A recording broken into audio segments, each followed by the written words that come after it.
It's 6:34, we'll call the Wellington City School Board of Education meeting to order. First thing is we'll read the mission statement together. Ms. Hale. Yes, sir.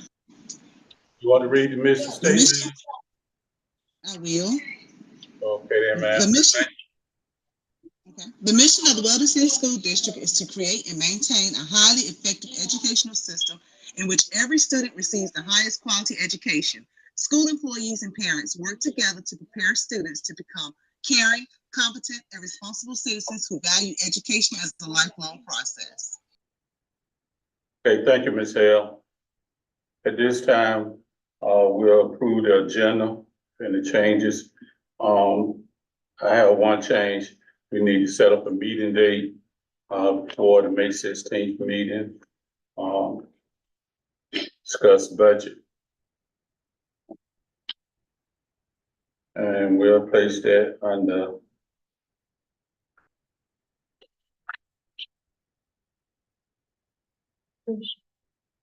discussion, that'll be 10B. Mr. Williams, Yes, ma'am. the meeting that we just spoke about, can we do that at the same time? So we do what now? The meeting that we talked about that we said we need to look for a meeting date, can we do both of those together? Or Yes, we ma'am. don't think it'll be enough time? Yes, ma'am, that's what the suggestions for. We will come up with that meeting date. Well, I understand you correctly. You said something about a budget meeting. So what I was Okay. saying, the meeting that we were just talking about, are you talking about something any different? No, ma'am, it's the same as Betty Robinson. Okay, thank you. Okay, and I don't know with that if we could do it May the 9th, because that is the second Thursday. That's the Thursday that we have reserved for board business or not, which is should already be inked in as a meeting day. So, Mr. Williams, yes, ma'am. Yes, sir. Excuse me. with what has to be discussed, we have a May 1st deadline. So we have to do the meeting before May 1st. So the May 1st deadline is a deadline for the superintendent to give notice to individuals, Right. not the deadline for the board to take action. Okay, so we still had a meeting tonight, and he still sent out his notice. But I thought we were going to meet, so it wouldn't be counterproductive, if I'm making sense. That'll be up to the board. Yes, So, well, I'm just saying when we get there. okay. And I would like to, yes, I would like to add on the supplemental bonus. and we'll make that 10C.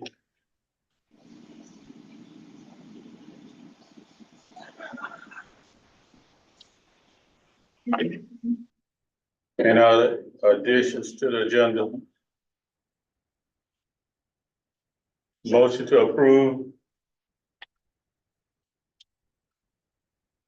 I'll make a motion to approve the agenda with the addition added. Second. Who was that?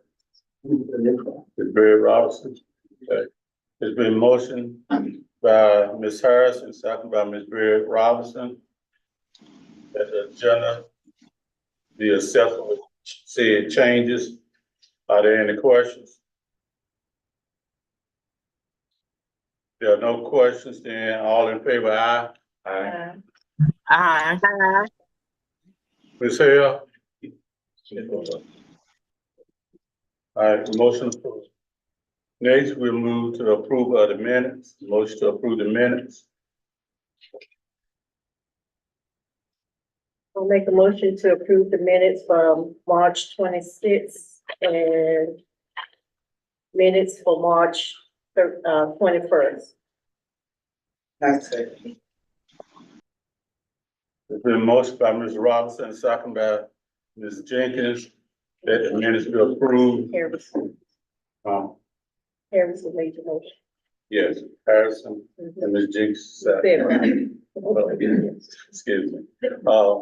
Are there any questions? All in favor, aye? Aye. Aye. Aye. Ms. Hale, Aye. motion passes.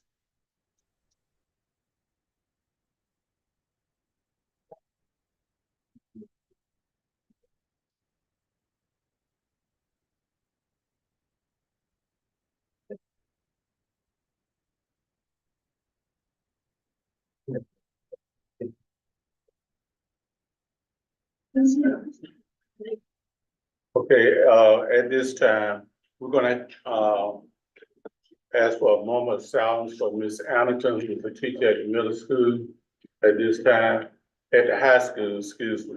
Who passed, and, we lost a good science teacher. So, Carol, we'd like to have a moment of silence.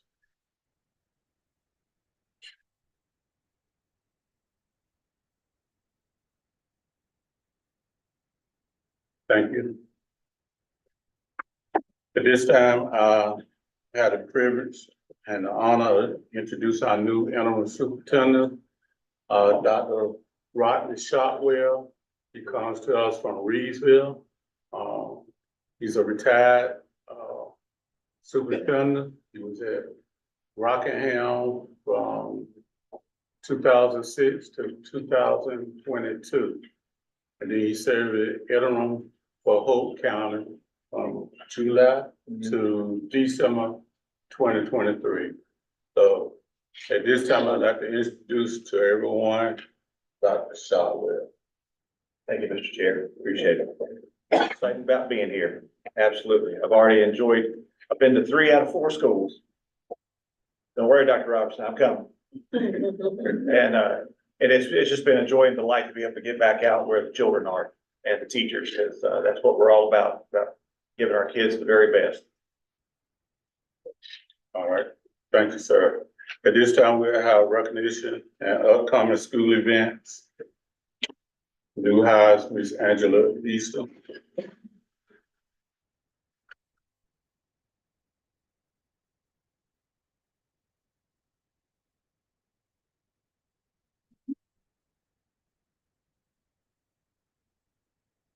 Good evening, everyone. Good evening. Good evening to the board chair, board members, for our wonderful community. We have another great opportunity to hear about the wonderful things that are going on here at the city. We start out with recognitions from Weldon Elementary. The student from Weldon Elementary, student of the month is Cheyenne Robertson. She's a 5th grade student. We are pleased to announce Cheyenne Robertson as student of the month of Weldon Elementary School Global Academy. Cheyenne displays ambition, determination, and kindness daily. Cheyenne here today.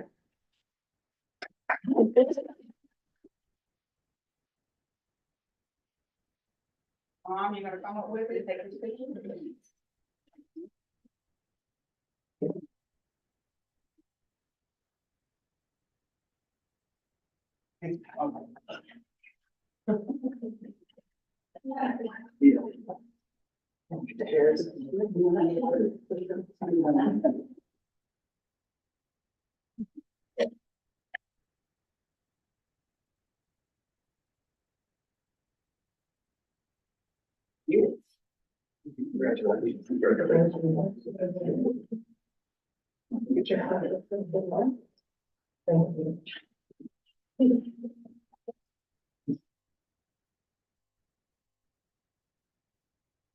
Our next student of the month is Weldon Middle School student, Trevor Trayvon.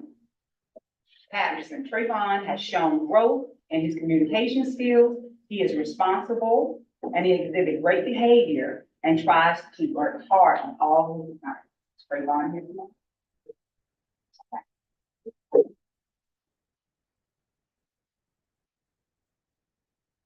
Our next recognition is Weldon STEM High School Career Academy student Shayana Richardson.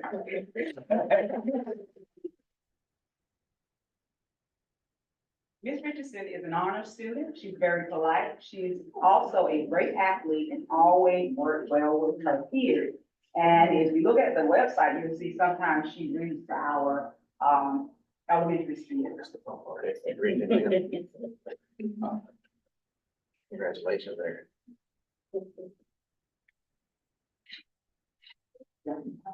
All right, congratulations.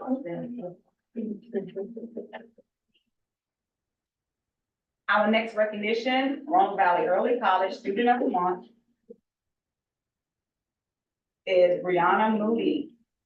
Roanoke Valley Early College would like to present Ms. Moody as a Student of the Month for her hard work, dedication, and her academics, as well as her volunteer activities. She's a softball. She's a softball game.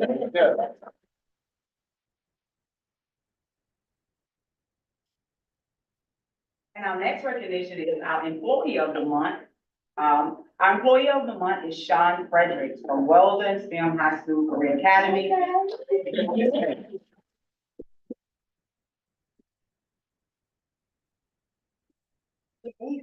Mr. Fredericks, thank you for all of your hard work and preparing our students for the future.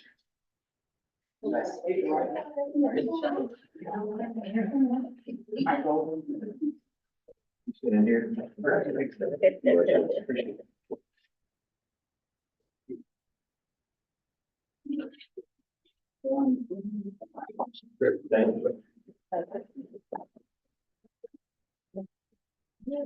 Thank you.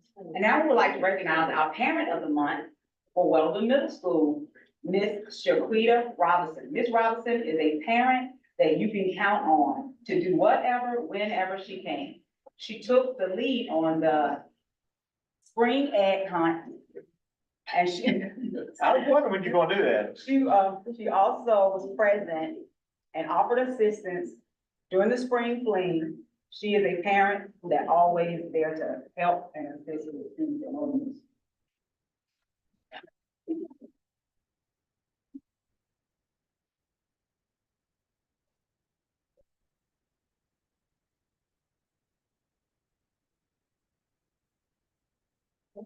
Yes, thank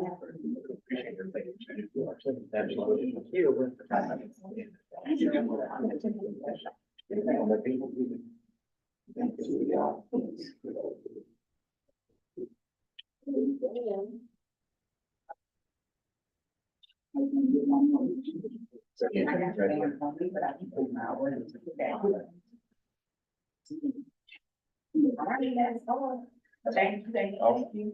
And we would also like to recognize Weldon City School CTE program and students. Roanoke Valley Chamber of Commerce presented pathway graduation. Each of our students and other school students receive a certificate of completion. That's for the money.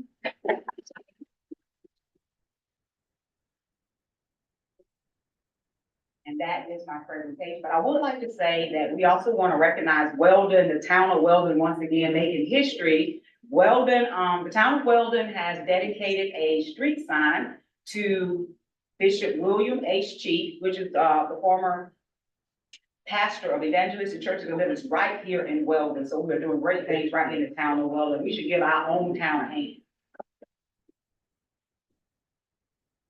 Thank you so much. Enjoy the rest of the board. Ms. Reed, can I ask, Ms. East, Yes, can I ask you a question? sure.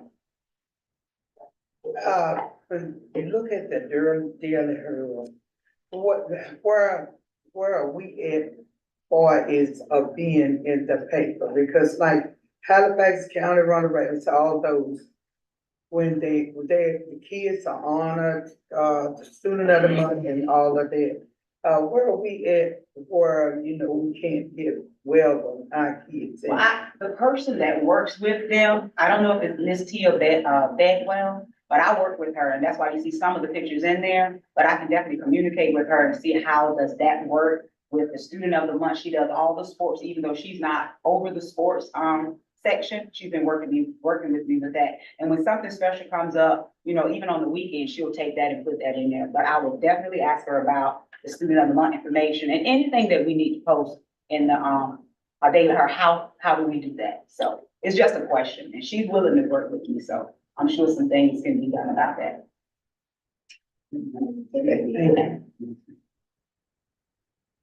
Okay, this time we have the superintendent report, Dr. Shotwell. Right. Thank you, Mr. Williams. It was really, last night, I was able to participate in the Weldon in Action Committee and learned a lot about the history. And it was very fascinating to find out that we had 46 Rosenwald schools in Halifax County alone. And when I come in here, I feel the history that they were talking about last night about Ralph J. Bunch School. And it's important that we pay homage to our history, where we came from, who we are today because of that. And it was just really exciting to see so many people. I mean, there were over 50 people in that room working on ways that we can make Weldon such a wonderful place to live and for our children to grow and come back to us. At this time, I would like to, I know that I've sent you an email about this, but there are some things that I wanted to talk about before we really get into the construction of the new school, and also with the contractual authority for the superintendent. If you don't mind, I would like to do the 9000 series first. I should have those things memorized in my head. I've written them down so much, but it's 9030 and 9120. Part of it is that when I went to our board policies right now, there's not really anything listed in there, which gives the superintendent the authority on behalf of the board to make decisions for change orders, anything that comes up along those lines. And as we get ready to embark on this big project, the $62 million project with the new school, it's going to be kind of important. And I understand why we're in where we are right now, because I mean, honestly, we're not building schools every year like some of the big districts are. So this is really a new thing for all of us here. And when I was looking at it, Mr. Weber and I talked about it. And so what you have before you are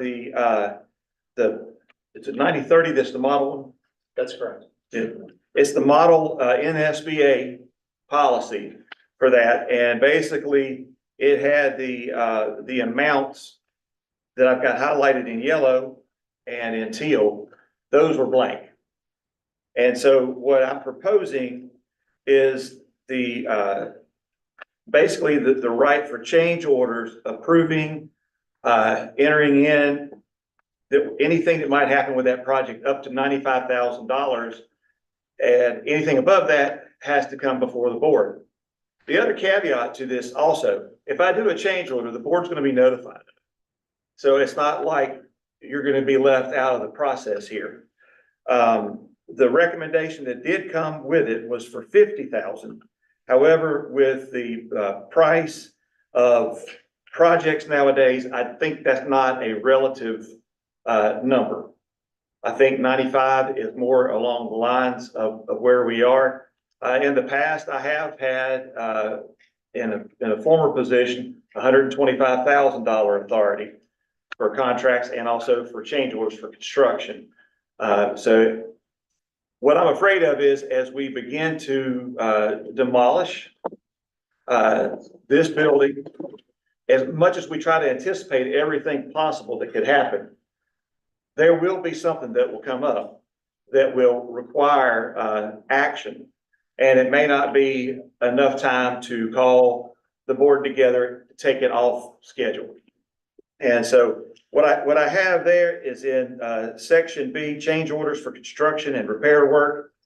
It says, unless otherwise prohibited by statute or regulations, the superintendent or designee, but it will be the superintendent, is authorized to approve change orders involving additions and or deductive sums of $95,000, so long as the funding for the change order is available within the established project budget.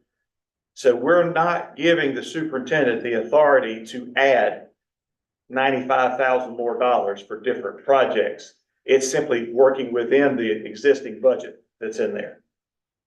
The other place where it's listed is under C, change orders requiring board approval. The change orders that involve over $95,000 are in excess of the remaining funds of the project or cause the total cost of the contract that has not been previously approved by the board to exceed the $25,000, which is required by board approval. The superintendent shall present all such proposed changes and everything to the board. So the $25,000 on there is about the regular under 6420, the regular authority to go into contractual agreements, changes. Thing for me is that right now it's $10,000. For your change orders, it's implied that it's $10,000 because there's nothing listed there, but that's the statutory authority that you all have given the superintendent's position. And so what I'm asking for between the 9120 and the 9030 is to make sure that we're all on the same boat as we get ready to begin this project. Because as soon as we start making things happen here, there will be things that will come up for the project. My tradition is to, anytime a change order is made, I'll either give you a list of that at the very next board meeting in the board packet, or if it's something that really kind of seems unusual, I'll let you know probably that day and let you know what it is. The other thing in terms of the temporary delegation, this is the other part of for 6420. I'm not asking you to change your policy. During COVID, some districts gave the superintendent like emergency authority to take care of things because as COVID funds were coming in and demands, it wasn't keeping up with board schedules and such. And so what we're really asking for here is for the regular contractual amount to move from $10,000 to $25,000 temporarily until September 30th of 2024. In this, I will still, anything over $10,000 to $25,000, I will give a report to the board of everything that has been approved in that amount. Also, this still gives the board the authority that if you're not comfortable with this, if you so choose to approve, you can also rescind that temporary authority and put it back down to 10,000. So as I came in and was looking around and was looking at some of the things here at year end especially, and we're trying to make sure that we're maximizing all the state and federal money that we possibly can while being able to maintain as much of the local to carry over to the next year so that we're not going into fund balance. It just gives a little bit more ability for me as the current superintendent to be able to do some budget changes still within budgets. I can't create a new budget line item. I can't go in excess. It's just, if you, let's say that you allocated $50,000 for contracted services for Weldon High School. Well, I can't go but to 25,000. If I want to do anything from 25,001 to the 50 that you all have already approved, you all would have to do that. And then going over the 50, you all would have to make an amendment to your budget. So there's these checks and balances in here. Because I know sometimes whenever, working with the superintendent, and I realize that we've only been family now for about 18 days. But at the same time, I would be remiss that if I didn't bring this to you, because we're really starting to having meetings, working with all the folks back there in the back to my left in regards to this beautiful new project that we're getting ready to start on. So that's kind of where I'm at right now, and I'd really like to open it up for questions, comments, concerns, anything that you might have. I have just one. I can support this. But I just want, I guess, everybody, and especially our community to hear, as you just said, that's temporary. Yes. That ends, September 30th, and everything, reverts, right back, because we don't want any, hiccups, as you said, and I certainly appreciate you being forthcoming, saying that you're gonna let us know that day if it's something, that needs to be changed or shortly thereafter. That it will not stop the progress of us, building our new school, so. I will clarify, for 6420 is temporary. Right. The suggestion for the reading of the, model policies would be for that to be established. Now, if y'all choose after I leave to drop it back down to 50,000 for the new superintendent, you could do that. But I think by that time, we'll have a pretty good idea, because we should have, GMP 1, maybe. And that's the big one. That's getting everything set. That's getting the footing, that's ordering the steel and everything like that. So, it'll give us a really good idea about where we are. And if it needs to be, you could tweak the policy somehow. I always want the check and balance to be here for us. It's really important. Well, I go back to what you just said again. I'm starting, I know a whole lot of things up front, when you build in and things come up, you turn down an old school building, a new one, a whole lot of things going, possibly take place. Mm-hmm. And I like that, and we go ahead on and get that out in the open. But also, and I know what you're saying, but September 30th, we know that everything kind of calms down a little bit, because that's what you're asking for. I'm talking about the large amount, and then we can drop it back down. After September 30th, if need be. Any other comments? I would just say, so if this is something the board wants to entertain, to Dr. Shotwell's point, it's really two separate things. So the first is a proposal that the board adopt model policy 9030 facility construction as presented, with the dollar amounts that Dr. Shotwell has shared, along with the proposed revisions to policy 9120, which changes those dollar amounts from the 10,000 to the 25,000. So those are policy actions that's separate from a motion to temporarily waive your spending limits in policy 6420. So the board would want to consider both of those separately. And with the policy action under your policy development policy, you normally have 2 readings. So if someone wants to make that motion to approve these policies as presented today, you just need to start it with a motion to waive second reading and proceed on first reading. Should we do that now? Except the discretion. In addition to, Reverend Sykes and Dr. Shotwell, comment, it's also important that we allow him to have that contingency, because if there's a change order and we haven't allowed him sufficient funds, let's say maybe it's 50,000 and it comes back, the change order is 55,000, he would have to meet with the board, which requires at least 2 days before we can meet, and maybe longer depending on the board member circumstance. And that would delay the process of this possible, reduce the process of the delegates that they have to reach another company or reach the same company.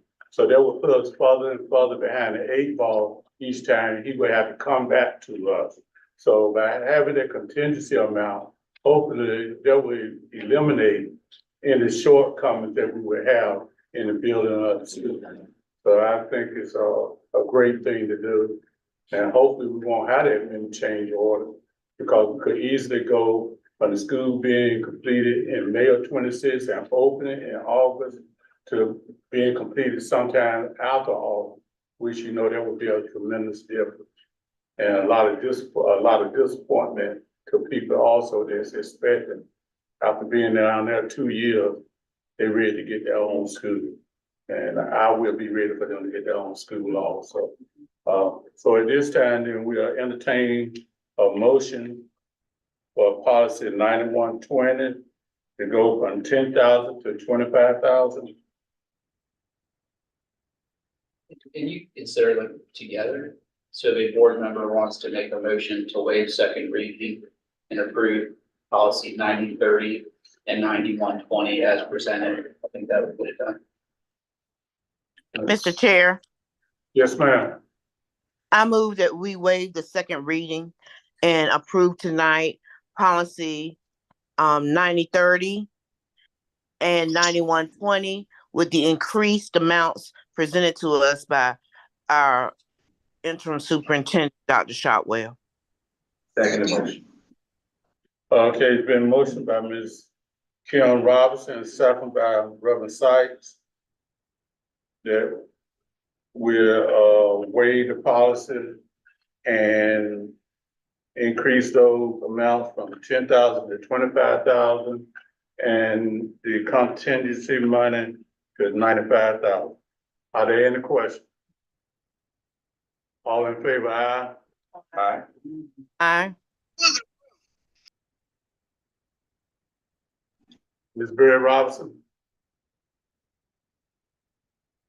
Ms. Berry Robinson? Okay, well, we have 4 for a quorum, so the motion passes. I said aye. Okay, it wasn't a delay or so, but thank you, okay? Next be, board chair report. Actually, it's for 6420, the temporary waiving. So now if the board wants to consider Dr. Shotwell's proposal, for the board to temporarily waive the spending limits in 6420, I drafted a motion that should be in your board packet, so any member could read that if you so choose. I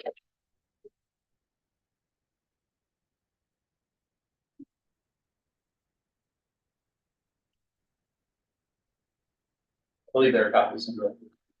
Yeah, me too. If not, I've got one here. Okay, a motion to approve 6420.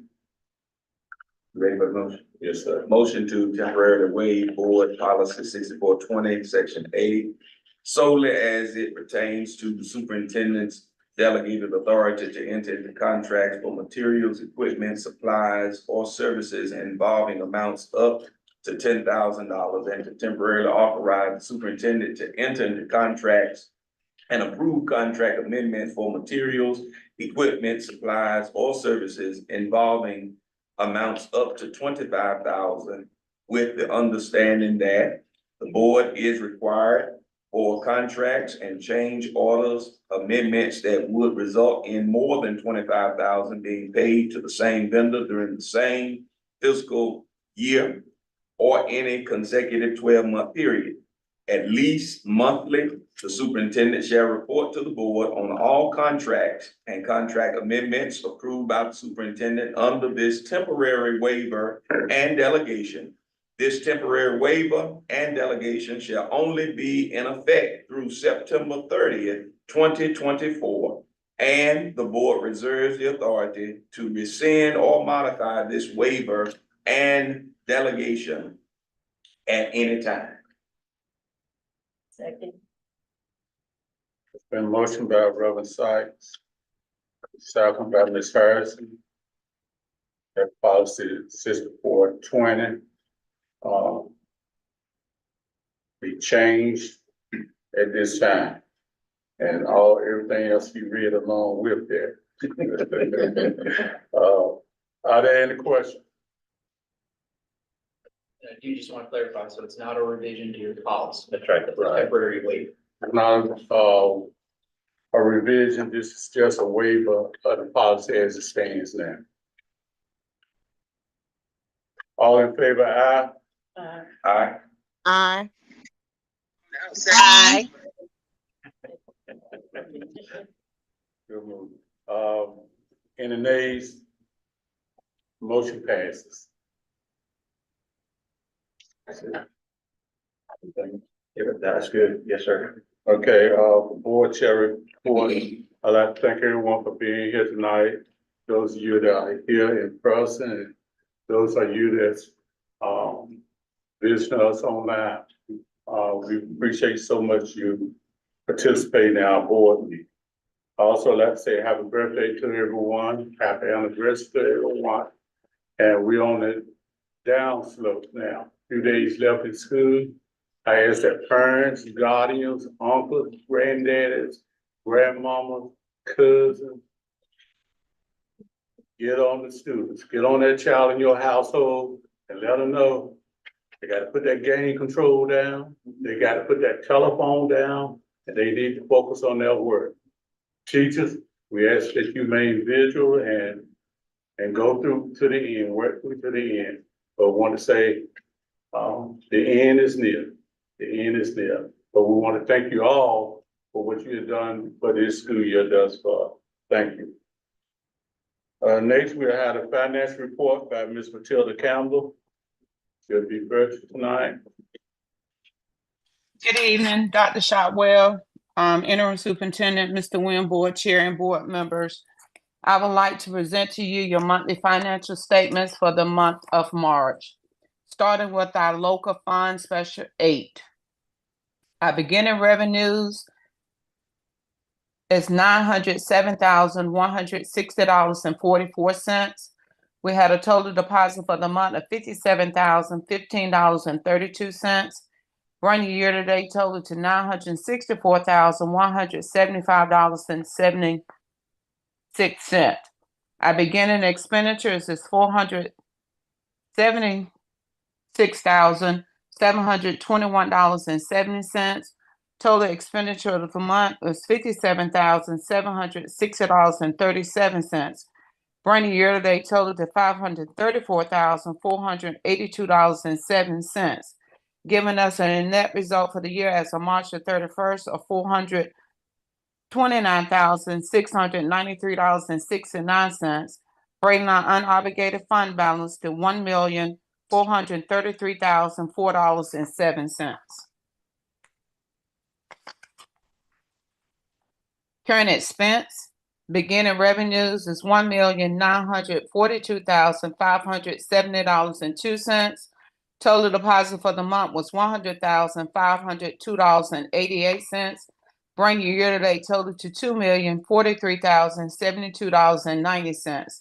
Beginning expenditures is $1,582,360.80. Total expenditure is $198,229.92.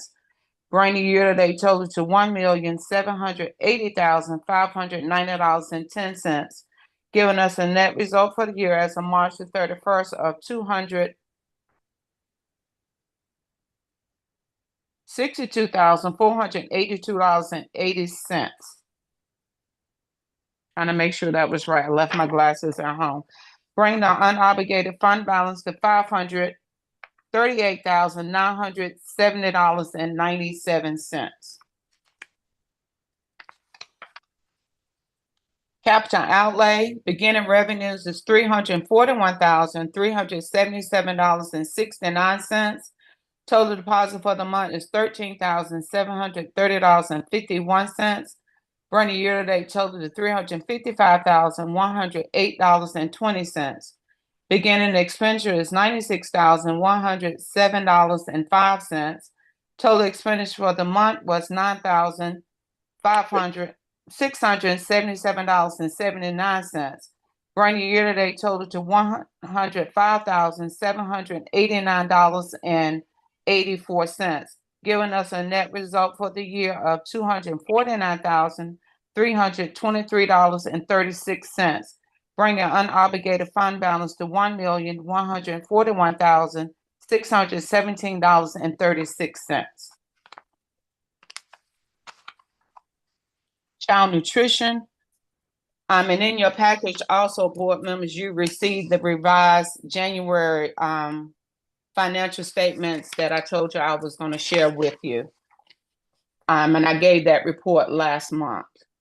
The March financial statement from Child Nutrition, beginning revenues is $513,375.67.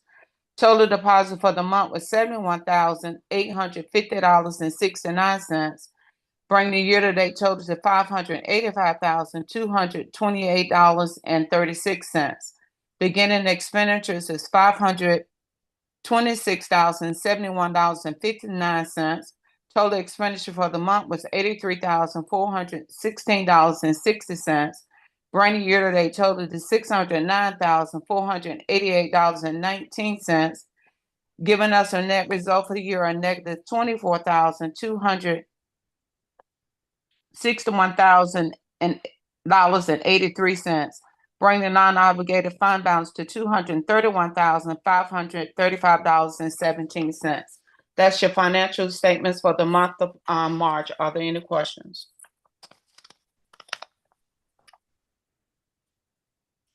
Go ahead, Ms. Campbell. I would like to present to you for approval the amendments for the month. State Amendment number 26. State Amendment number 24, 3, 24, 25.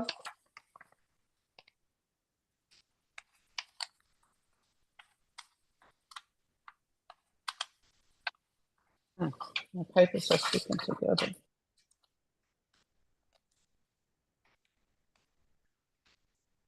Capital Outlay Amendment number 1. This amendment is to cover, as you remember, when the auditors came and did the 21-22 audit, the money for the K-12 facility grant had not been posted. And the finance officer, the last finance officer still did not post it, even though it was a journal entry given. So this is money was included in the fund balance total given for the 22-23 audit report. So this is increasing the capital outlay budget by $101,644. And it says using fund balance, but that money was included in the fund balance total. So that will bring the capital outlay budget to $734,144. That is the conclusion of the amendments. And I present these amendments for approval at this time. The motion to approve the amendments. Make a motion to approve State Amendment 23, 24, and 25, and Capital Outlay Amendment number 1. Second. There's been a motion by Ms. Jenkins, second by Ms. Harrison, to accept the amendments as presented. Are there any questions? All in favor, aye? Aye. Ms. Boyd Robinson? Barry Robinson? Ms. Barry Robinson? Okay, we have a quorum, so the motion passes. Also in your board package, you received the all PRC report. Are there any questions in reference to that report?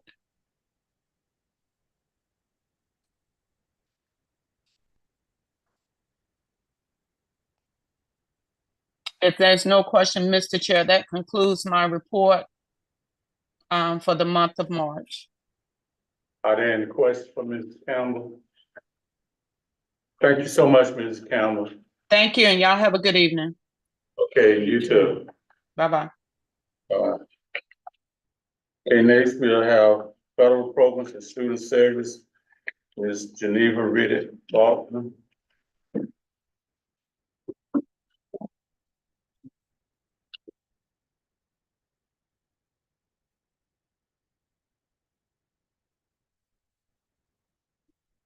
Evening, board members.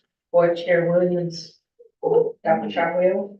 Good evening. David, I present to you today, I'm very short in what we have that is in addition to what we have provided over the past few months. I know I have this listed under, it's listed under the consent agenda, but I did just want to share a little bit about the robotics program and the grant that we received. Each month I've been providing updates as to grants that we're writing for that come down through the CCIP applications, which is a platform to apply for federal funds. And the robotics is one that we were kind of holding on to see if we would get any funding, and we received over $70,000. That is an ESSER grant, and it means it does have to be spent by September 30th of 2023. And those, 2024, those salaries can be extended beyond that point. I've worked up just a quick little interest application, and it wasn't an application for employment, but just an interest to see how many people do we have out there that are interested in being coaches or interested for students interested in learning about robotics. Some of our neighboring counties have robotics teams that have been competing, and they use these same funds in prior years to start their programs. And it would be an after school and Saturday, it's not Saturday, after school and summer program that we can use those funds. And if you see in the documentation that's provided, we listed basically the exact same language that is inside the grant that was approved. And it provides for registration fees to the first Lego Challenge registration, that lead challenge registration. That is the program that trains and provides competition opportunities for our students. Weldon City Schools would be working with North Carolina A&T State University's program. The competitions and the training for the coaches, the travel to pay for buses to take students home, all of that is within Weldon City Schools. The only option for something outside would be if the students, for example, compete and they're going to Greensboro, and wanted to use a charter bus. There's adequate funds in here to provide charter transportation for the students to go. And paying for drivers and after school, so there's no absorption of that cost by the district. Uniforms, most of the time, those are kind of no-nos in federal funds to be able to purchase things to give away, but in the robotics competition, if you've ever been to one, each of the team members on the robotics team and all the volunteers and coaches all have a uniform presence. Most of the time, they're t-shirts or polo shirts. And it's listed in there for $2,000 to pay for t-shirts or shirts for the teams, and they would help design their team's t-shirt. The equipment that would be provided, that is a one-time cost. So if the district decides to continue past September 30th, you would have all of the resources outside of paying a stipend to coaches. In this case, we call them coaches, but the teachers that would stay after school to facilitate those programs. And that is indirect costs would be able to be awarded to the district. After all expenses, of course, would be $10,876.66. I don't like those numbers together, but it worked out. Are there any questions about the opportunities that are listed in the documents? That's fine. I also provided a sample. This is a draft copy of what the extra duty contract would look like for the robotics coaches. And this outlines what the robotics coaches would be expected to do in order to earn the additional stipend, which is up to $2,000, minus any required deductions that come through payroll law, because it would have to run through payroll.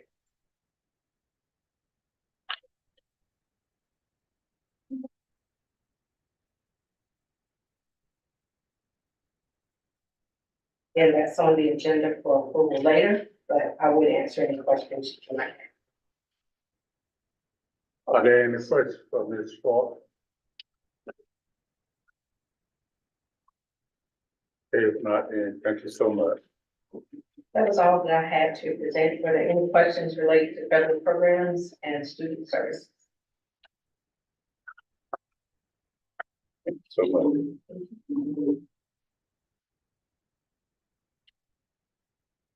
Next, we'll have curriculum and instruction, Dr. Wendy Carpenter.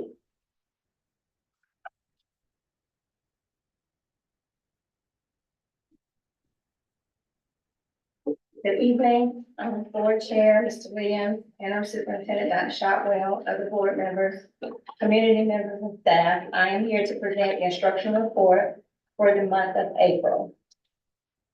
Testing and accountability updates. So students at the elementary school are taking the EOY, which is the end of year assessment that measures development of their reading skills. Testing will conclude on next Friday, May 3rd. Students enrolled in our EOCs and of course, and EOG classes will take their assessments between May 6th and May 17th. But prior to that, all students in the district will take their final benchmarks for this school year, starting next week, April 22nd through April 26th. So once we get that data from the benchmark, the data will be analyzed to inform our next steps for remediation, which is our boot camp, April 29th through May 3rd. The district staff, along with the CNI department and school administrators, will participate in this district-wide boot camp between April 29th and May 3rd to help enhance teaching and learning for our teachers and our students prior to testing, which is going to start May 6th. Cognia, we are still waiting for Cognia updates. We have not received the review date at this time, but as soon as we are provided with that information, we will update everyone.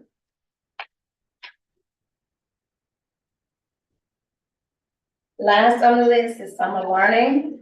Summer learning for remediation retakes will take place May 29th, 2024 through June 7th. It's gonna be Monday through Thursday, and the hours are gonna be 7:45 to 12:15. And that's gonna take place at all schools. June 10th through July 3rd is gonna be the academic learning and enrichment camp for our students. Elementary summer school academic success is for our current K through 5th grade students. For the middle school is current 6th through 8th grade, and high school credit recovery for our current 9th through 12th grade.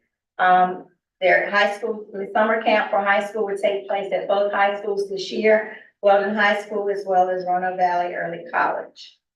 Enrichment will also take place during the this time period. So the time periods for summer camp is going to be 7:30 to 3 o'clock, Monday through Thursday for all schools. We're also going to provide summer bridge for our rising 6th graders and our rising 9th graders. We're also going to provide an academic accelerator camp for all of our AIG identified students, as well as summer accelerator for our rising 9th through 12th grade.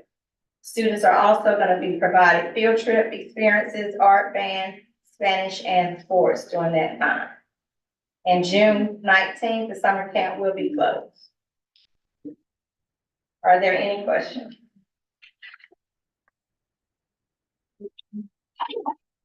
No question. Thank you, Dr. Carpenter. Thank you.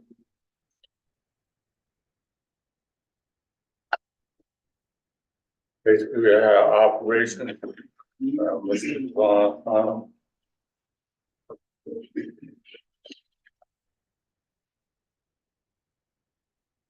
Like the Temptations coming up now. Good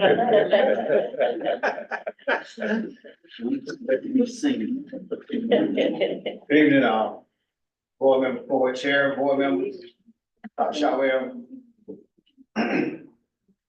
community, staff. Coming to you this evening to bring some updates from operations. As well as we have some special guests in the house this evening to give us some updates on the new school. First of all, just want to start off there, you know, that some things we've been doing in grounds and maintenance. So during the break, when we was out for spring break, we went into middle school and, did some deep cleaning of the, restroom facility. Started back on our, rotation, grass cutting schedule. Replaced some of the, restroom accessories in the cafeteria and meeting. Removed some of the, damaged screens at the elementary school, and refabricating those mountain brackets. Getting those back reinstalled. Been past the elementary school, noticed the new playground has been, has been installed and the students have been really enjoying it. We've got the mulch in for the, safety purposes and it really looks good. We also, right now in the process of having one of our water pumps at the middle school went bad, so we're in the process of having that repaired. Some of the, another thing that we're having at the, we're working on at the middle school is the, roof. That's a project that we're looking at.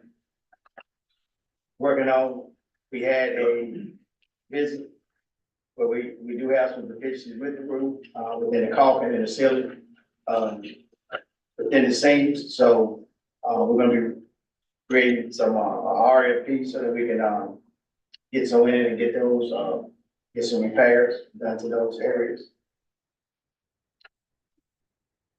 With the move that's coming up in our phase 2 preparation,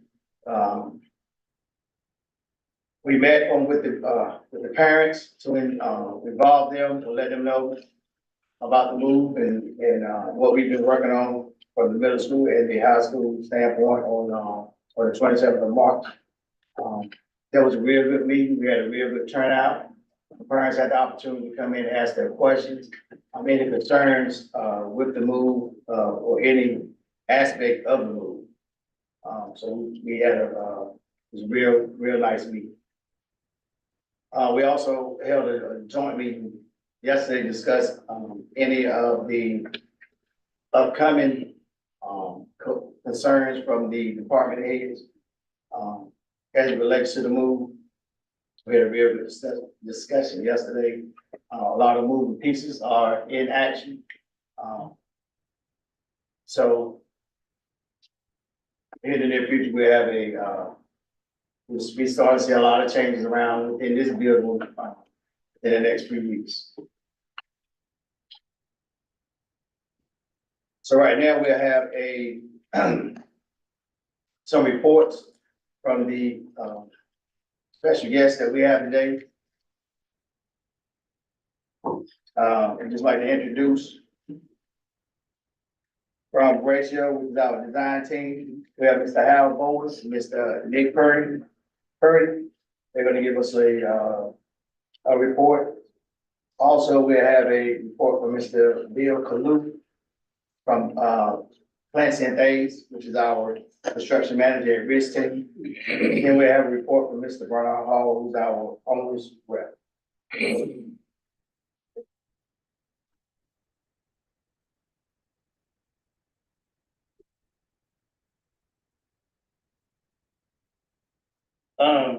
Good evening, everyone. I just wanted to give a quick update on the design process for the Weldon Middle and High School.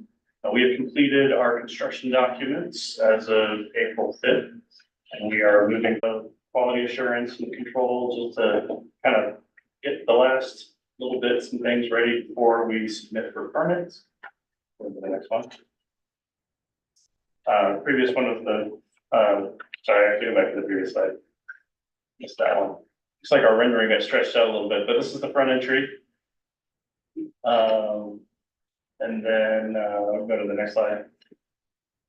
This is the new media dining commons. This is what will be a version of this space here.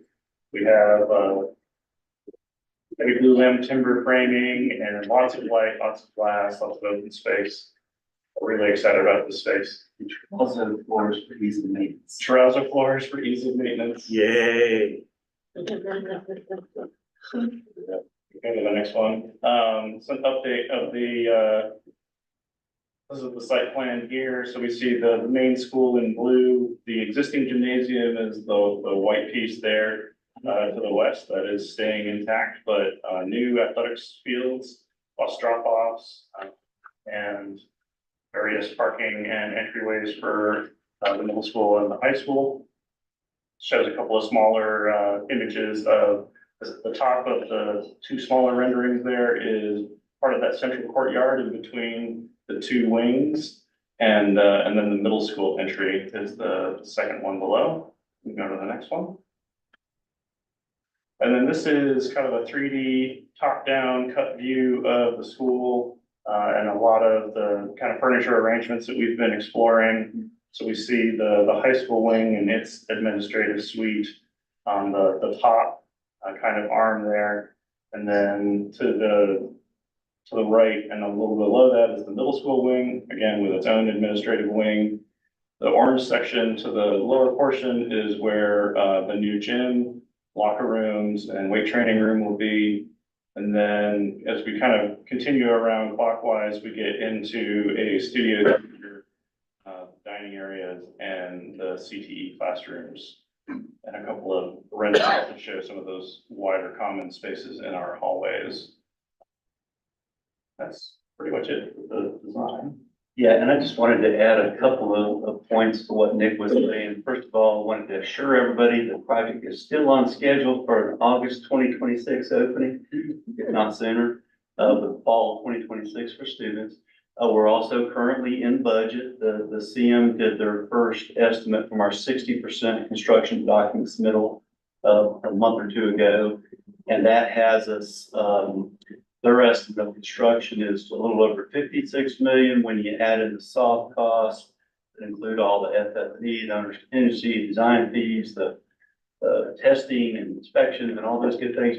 It gets us right up to $65 million, and our total budget, including the supplemental grant funding that we're still waiting on and the 5% match, is 65.1 million. So we're kind of tracking right at our budget. And you mentioned contingencies earlier. I believe that's a $2.8 million contingency that we're carrying within that. So we've got money to cover some of those unexpected circumstances. I did want to bring up, there are two kind of critical path issues right now going on with the project. I want to make sure Dr. Shotwell was aware of, and just to inform the board. I think there are things you kind of know about, but they're kind of starting to get a little more urgent. One is the supplemental grant funding that you submitted for in the amount of $12 million. We haven't heard yet. Now, what some counties have, for the cutoff date for hearing, the last date is June 30th, and that may well be how long we have to wait to hear. But if there's any chance Dr. Shotwell or somebody else could reach out to the state superintendent and maybe find out something sooner,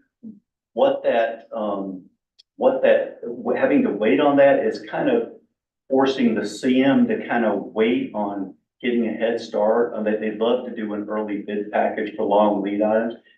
Won't keep us from opening in August, but it'll just help us to get started. Give some breathing room.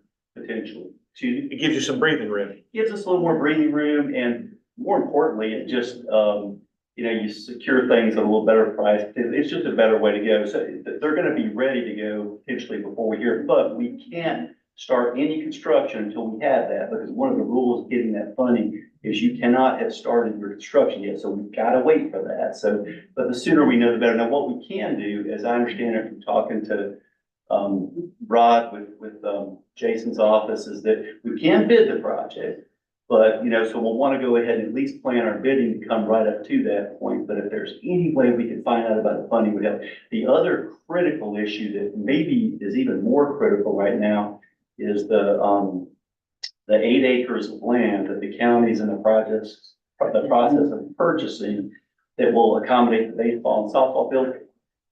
They're in the process, I understand it's going well and they're close, but they haven't yet authorized us to get on site to do due diligence, because it's not, and we need to get out there and get some surveying done, get some geotechnical borings done so we can find out if there's any soil problems.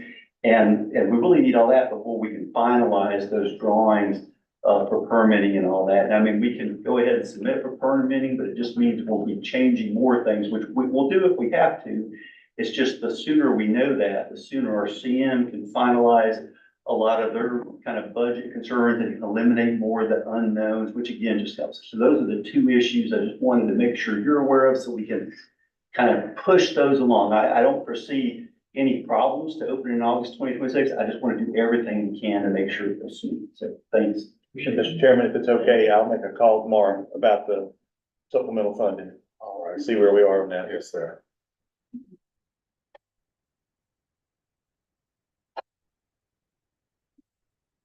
Good evening, Bill Coyu from Clancy and Days. Thank you for the opportunity, partnering with Walden Schools, on this project. There's a couple of things that, we have to bring up is, we had a draft proposal that we had presented and we hear that it was approved, and sent back. We haven't received anything for that yet. For as far as signing. So, we can't proceed with anything as far as bidding until we have something in writing to proceed with bidding process on that. We're proceeding in good faith with the design and other things with ratio on this, but it'll come to a point where we have to have something in order to tell the bidders that we are the contractor involved with this. We need something to proceed with that. We also have the pre-construction agreement, which will be tied into that contract as well. And board members, that contract was approved by this board, so what we're trying to do is track down the signed copy of it. So we can get it back. That was approved, I think, in your February meeting.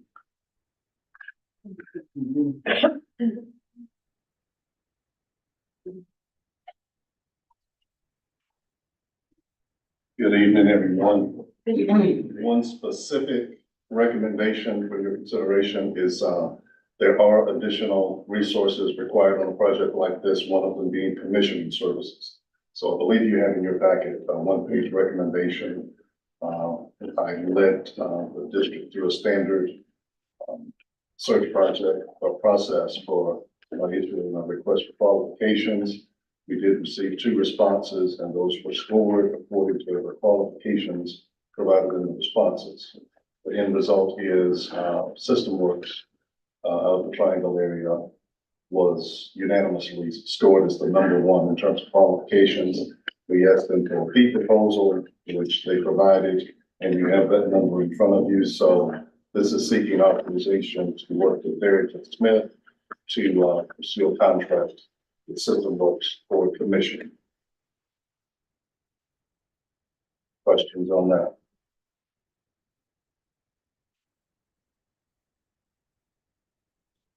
Any questions?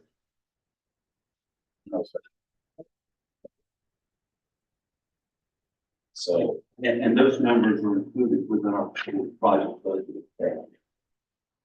Okay, let me ask a question about the overall construction, especially Alpharetta complex. I know I asked about the fence around the school, and I know you have gotten away from that concept. But I'm concerned about the Alpharetta fields that'll be out there with no kind of burden there. And someone go out there with 4-wheeler, dirt bike, just doing donuts all over their field. Oh, you mean like putting a fence around them? Yes, sir. Yeah, so the football field has that, and actually the baseball and football will do it. What wouldn't have it would be the practice field, that's typically doesn't have one. Okay, Let us go back and just confirm where we have them, and we can maybe in the next hearing, we can kind of bring it up, because see, that's exactly the kind of thing that, if there are places that aren't fenced, that you'd like fenced, that we could either look at going ahead and putting it in a bid alternate, so that if our bids come in good, we can afford it, or we could just wait and get into construction and kind of see how things are going, make sure there aren't too many unforeseen things. If we have additional money, we can add owner request or changes like that. But I think the primary, the baseball, softball, football will already have. Thank you, sir. Question. So, Mr. Chairman, I guess on the commissioning agent, I am seeking approval on that. And it is to pursue a contract on that fund. So we would need that action to move to next steps. Yeah, we have a recommendation. You talk about the one, this one right here. Right. Yeah, okay, so you're talking about going. It's for the commissioning. Commission service. I believe the request was for a motion to authorize Barrington Smith to work with the superintendent, pursue a contract with the recommended vendor. What's that right for? Say that again. I'm trying to remember. I believe the request was for a motion to authorize Barrington Smith to work with the superintendent To negotiate. to negotiate a contract with the recommended vendor. For the amount specified on here. Correct. Okay, so we're not gonna select them with the one system. We're just gonna be doing. Yeah, we're doing, yeah, yeah, for the, it'd be for $163,900. Okay, a motion.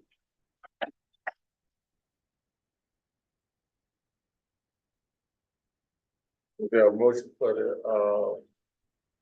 commission and services of $163,900. We have a motion.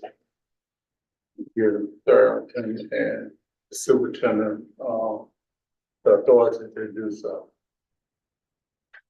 The budget's already included in the overall cost, of building the school. It's just that as we come up to these individual things, we have to have board approval. So move that we enter, our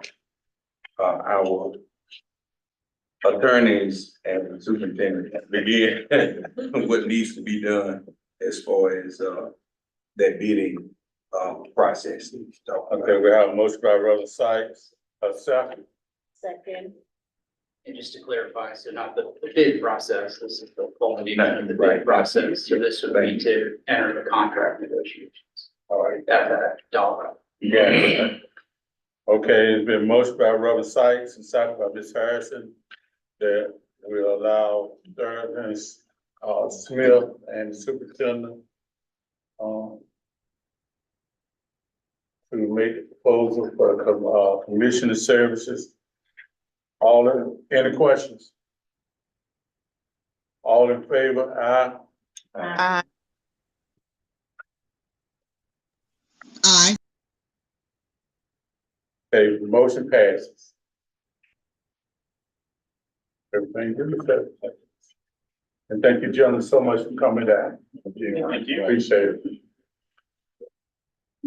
I just have a couple more things real quick.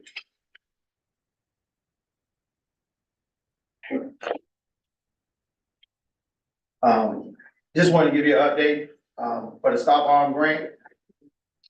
We were awarded the amount of $8,050, which will allow us to be able to purchase, 6 to 7 units, Stop Arm units, illuminated Stop Arm units. So we're in the process of getting a requisition ready for those. And a quick update for the athletic facility grant. The reconstruction of the concession is underway. So we have some things that have already been done, like some painting and, running some, electrical wiring and rerouting, plumbing, getting that scaled out. So things are starting to come together, starting to look good. I think we're gonna be very pleased with that. Also, we were looking at, we had some funds that was left over from last month. We presented 2 projects, so we had a few funds left over. We're looking at the gym doors, repairing and replacing those, as well as, some other little minor things that we can do to, make sure we maximize the grant.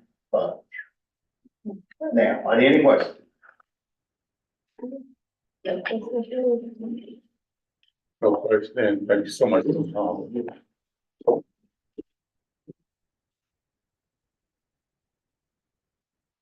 Next we have exceptional children. Ms. Benita Yes.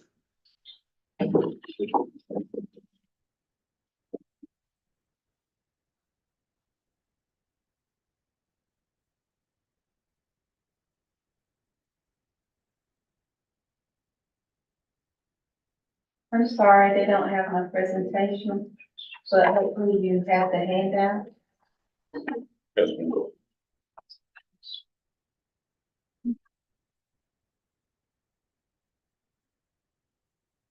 Pre-K site visit from DCDE was on January 23rd. There were no violations documented. Children were observed engaging in free choice center play. Teachers directed art activities and outdoor gross motor play. Observed interactions between teachers and children were positive and nurturing in nature. That was 5-star rating. With preschool, our registration date was March 7th. Currently we have 15 preschool applications. We will have another preschool screening date and application day, and that date will be announced. And we will also have a preschool transition program. And just checking in this week, that date has not been finalized yet.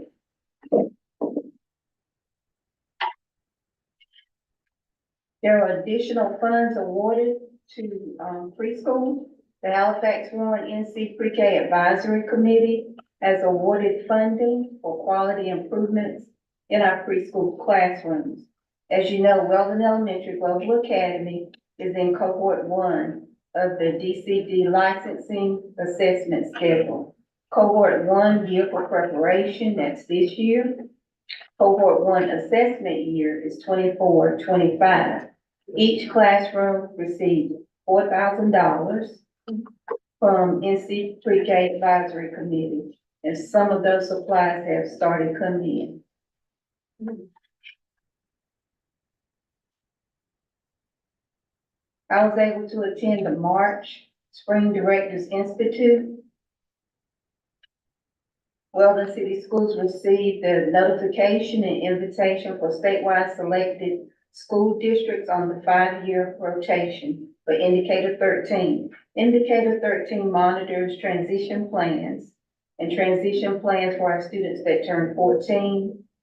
Each child has an IEP has a transition plan, and Indicator 13 monitors occupational course of study. The OCS pathway, occupational course of study, is intended for students who function significantly below age and grade level expectations. Their primary characteristics include a documented history that the student requires at least 3 of the following: intensive, explicit instruction throughout the school day and on a daily basis in order to address significant deficits in reading and math. Multiple and varied strategies to address significant deficits in language processing and communication. Direct instruction and repeated practice to address significant deficits in adaptive behavior skills, which are age-appropriate behaviors necessary to live independently and to function safely and appropriately in daily life, with at least one deficit noted within the following areas: social, interpersonal, self-care, home living, use of community resources, self-direction, functional academics, work, leisure, safely, and communication. Multiple repetitions and opportunities for hands-on instruction to address significant deficits in attention and short-term memory. Key points in the transition process for Indicator 13. Number 1, individualized education program. Number 2, be familiar with the steps to transition planning. Number 3, implementation of transition services. Number 4, referral to VR, vocational rehabilitation, and or other adult agencies. VR application process, individualized plan for employment, common VR services available under the Rehabilitation Act, and VR service record closure.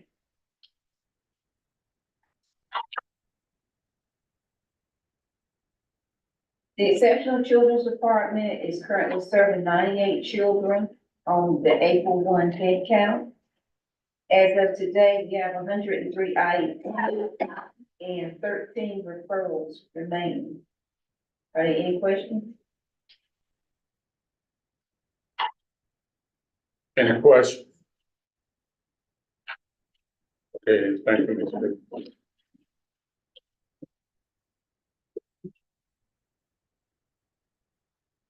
Next, we have, technology, Ms. Luca. Yeah.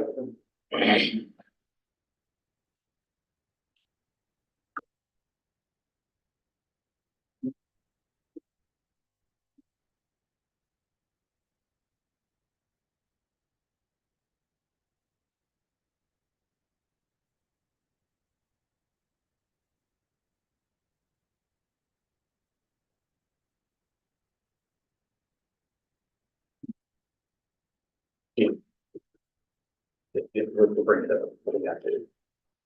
Yeah, we're just gonna have to.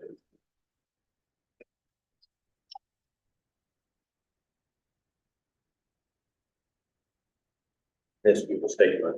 Okay. Mr. Chair. We had some contracts that came in above the superintendent's authority. We did some quotes, and it's for Chromebooks.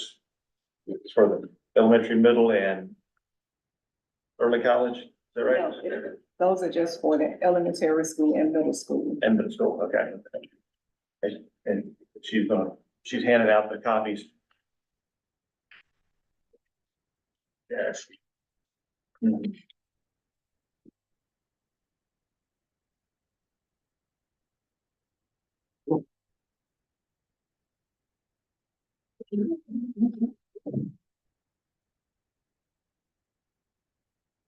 And ladies, you all on the Zoom, I'm taking a picture of these and I'll email them to you.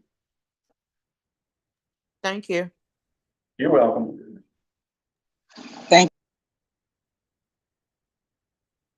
Good afternoon, board chair, board members virtually, and everyone else in attendance.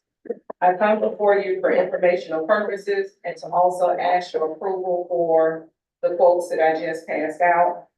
First, I'm going to talk about the T-Mobile grant, which is a grant is a digital champion digital champion grant.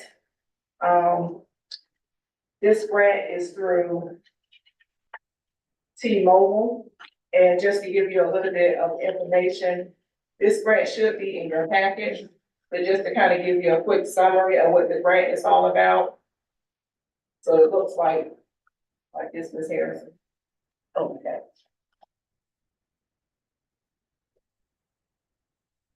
The purpose of this grant is to bridge the gap of digital divide. This is a needs-based application, and I included a vast of technology that will be a benefit to our students, teachers, staff, and community. If we are awarded this grant to our district, we will be set up on a yearly milestone plan accompanied by T-Mobile that will consist of device rollout and inventory, training sessions, 5G lab field trip to Georgia for the students, a hackathon session, and also surveys. Some of my requests that I included in the grant is the removal of our network equipment from the high school to the middle school to be reinstalled at the middle school. Also, 350 Apple iPads, 200 laptops, 300 Chromebooks for our staff and students. This grant will also allow us to hire a part-time technology support specialist. And also, as a part of the grant, there will be an opportunity to offer students to become a part of a cohort to ensure their skill set and expose them to advanced technology to better prepare for college and career readiness. The cohort members will participate in a trip to the 5G T-Mobile Curiosity Lab in Atlanta, Georgia, where they will construct a device at the end of the session and also share it with the schools and board members. As a part of the Digital Champion Grant Program, T-Mobile will assist our district with implementing our milestone. The total requested funds for this grant is $505,620. and there is no cost to the district if we are awarded this grant.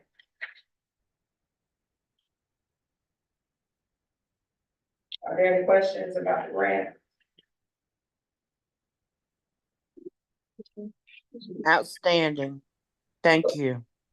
I'm sorry. Did you say we have been awarded? No, Oh, okay. I was getting ready to say. they are, they are actually reviewing the applications. So the last that I checked on it, they said they had to push it out to May because there were so many, districts that applied for the grant. And I guess another question.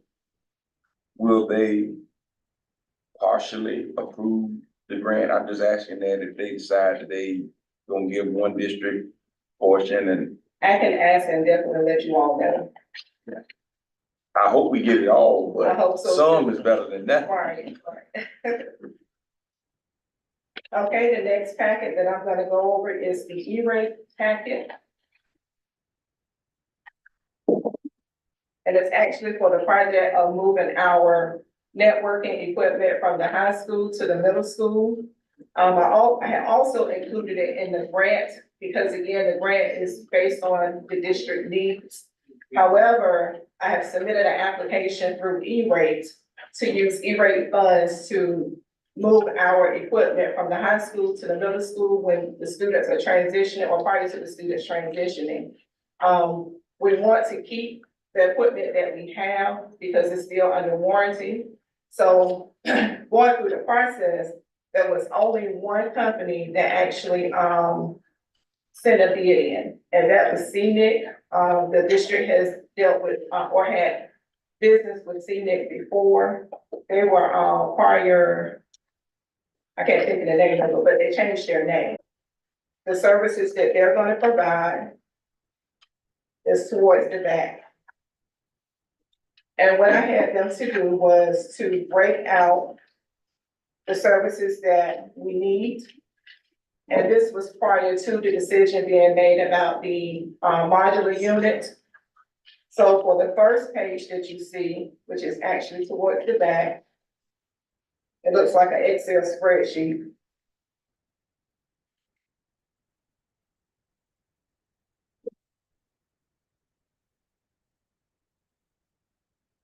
This allows them to go in to remove the equipment from the high school to install the equipment at the middle school.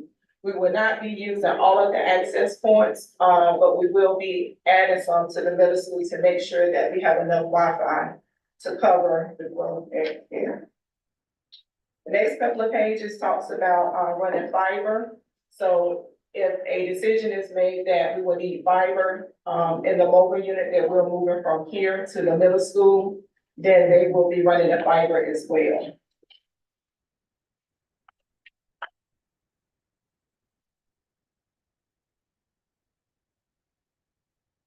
Okay, our part would be, or the district will be responsible for $4,949.38. However, the state will reimburse us through PRC 73. So it's really no cost to the district for this project.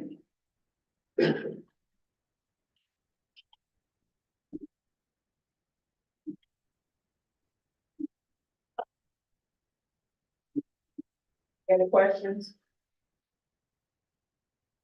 It's been really nice in the last really 8 or 9 years that the state's been able to come up with a PRC code to do the local match for E-rate. Because back in the day, we would have to come up with that 15%. And so it really is no cost now.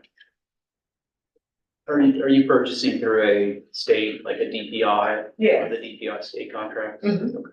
Yes, they are one of their vendors. And I can work with you. I've developed, E-rate specific purchase orders that Okay. incorporate so board members, there are, statewide contracts for these type of category 2 services that the state NCDPI negotiates kind of on behalf of districts. And as you can see from the presentation materials, districts conduct what's called a mini bid. I assume that's what happened here, that resulted in the scenic bid. And then all a school district needs to do for these category 2 services is issue a purchase order to the vendor. And I've developed some specific versions of that just to make sure it's clear. You're only obligated to the non-discounted portion of anything, which it sounds like here. The state also reimburses that. If they're gonna be on site, there's some language in there too about background checks and other language that we could wanna see. So, board members, if this is something that you want to consider for approval, I can work with Ms. Gupton and Dr. Shotwell on providing them with that purchase order template. It's not gonna cost anything. Go with it. Yeah. We need it. Good. So are you asking for the board to approve the proposal and authorize purchase of these services? Yes.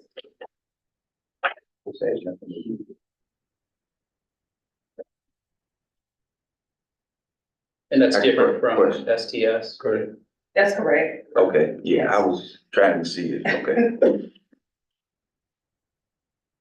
Motion So that do we we have a move, motion? that we move forward, as Attorney Weber has stated that he would, not negotiate, that he would provide a template, for what them and Dr. Shotwell to use and doing what needs to be done for this.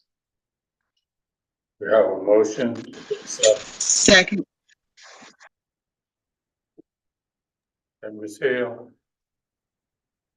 Been motion by Robert Sison, second by Ms. Hill. That we engage in the proposal put forth by Ms. Gupton. Any questions? All in favor, aye? Aye. Aye. Aye. Okay, motion carries. Thank you, Ms. Gupton. Okay, all right. Lastly, what I passed out, you have 2 quotes, one for Weldon Elementary School and the second one for Weldon Middle School.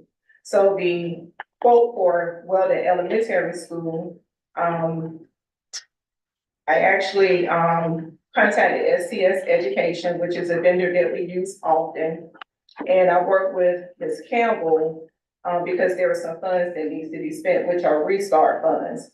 So to get it within budget, I was quoted 315 Chromebooks for the students, 20 Dell Latitude laptops for the teachers, and also a Microsoft tablet for the principal.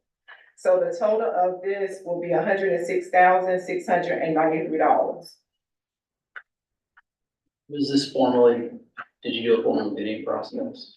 No, because, we're gonna be using restart funds, Well, but those are state funds, right?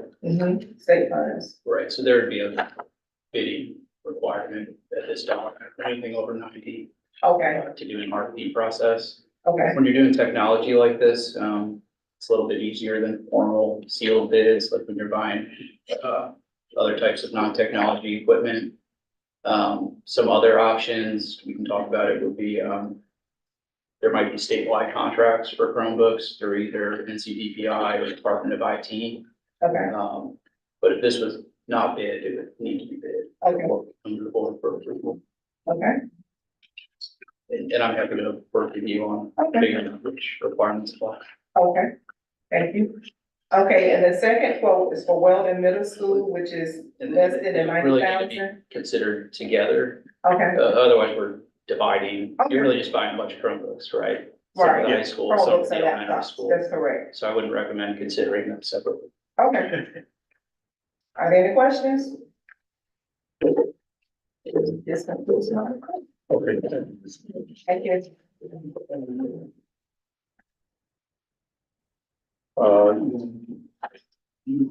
Board members, would you like a break or you want to continue with public forum? Continue. All right, we'll continue on. We have someone for public forum, Dr. Shotwell. Yes, sir, we sure do. Miss Regina Brooks, 412 Sycamore Street, Weldon, North Carolina.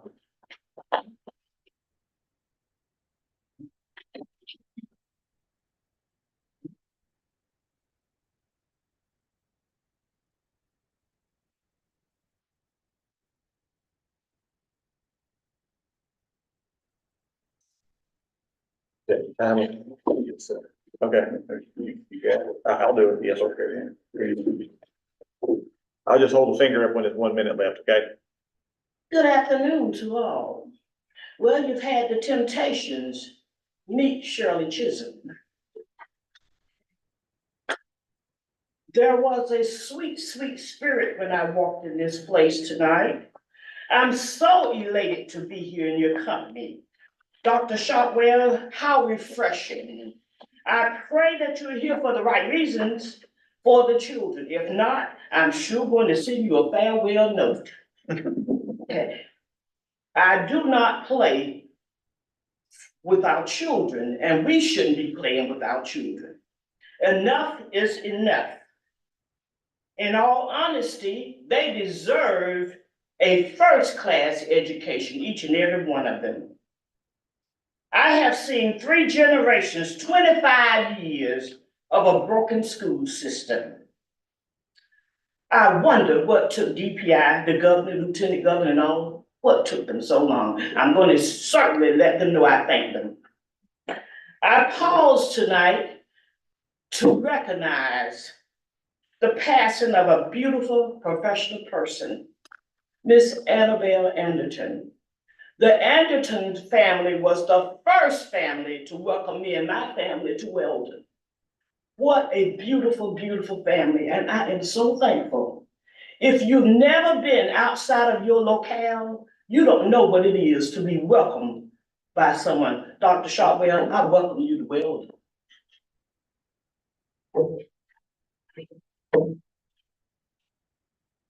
Because I know the sting of a sudden death, I know what it's like. I pray that each one of you would pray for Mr. Anderton and be there because he's going to be in need. My problem, Dr. Shotwell and the board members, I think they kind of already know. My problem is I can walk in any classroom and any office and tell what's going on. That's my problem because I'm anointed and appointed for such a time as this. You have many who have left this system. Be careful. You have some who are still so professional and dedicated. I even had someone to ask me about Miss Anessa Robinson. Would you hire her? I said, yes, indeed. If you lose her, you're going to lose a good thing. Be careful. Do what's right for the children because only what's right is going to stand. Thank you, thank you, thank you. Okay, thank you, Ms. Wood. Next, we have a discussion, district leadership retreat. Yeah, we wanted to ask, because since this is a small school district, if there would be an opportunity this summer to get our administrators together, the central staff, and what I would really like to do is to see if we could get a facility with the North Carolina Center for the Advancement of Teaching. Because if we're able, they have a location at Ocracoke, and they also have a location in Cullowhee. Obviously, Ocracoke's a lot closer. My perspective in North Carolina has greatly changed in the last 2 weeks about how close I am to different things. But they've been in existence and they offer, if I could get some time up there, really the thing that we would have to cover is really the cost of the meals and getting up there. So actually getting and paying for rooms would be really not a cost at all. And if there is a minimal fee, it's very minimal because they're there to encourage people to come and to work. It's a gift to North Carolina. It's a gift to teachers. And they do allow us to come up there. One I know in Cullowhee will be, not yet, but will soon be under construction with an addition and a new dormitory up there. But I just wanted to get a feel from the board, how you feel about that, because sometimes if we can get away, it's a way for us to be able to not be distracted by things in our school buildings and really just kind of come together and get the leadership where we want to be to start this next school year off right. And I come to you for feedback to see exactly what your feelings are about that. We're going to have an administrators retreat. It's just a matter of where. If it's here, or it could be someplace else. Website. Few questions. When are you proposing this? June, July? It would be in the next fiscal year, so it would be in, probably towards the latter part of July, since we come back here, first part of August. And you said, who would you propose to go, central office, administrators? Yes, sir. So it would be anybody who's dealing with instructional, connected to instruction somehow at the district office, and our 4 principals and our AP.